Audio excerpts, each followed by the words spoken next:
Hello বন্ধুরা, আজকে চলে এসেছি আর একটা নতুন ভিডিওতে। চলো শুরু করি।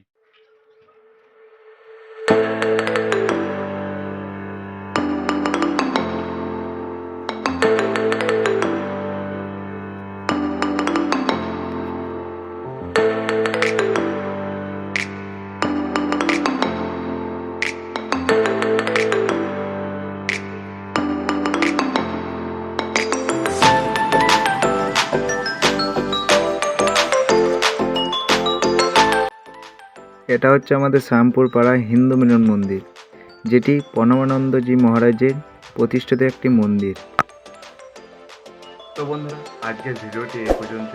ভিডিওটি ভালো লাগলে লাইক করুন। চ্যানেলটিতে প্রথমবার দেখছেন তো সাবস্ক্রাইব করে আমাদের পাশে থাকুন। ধন্যবাদ।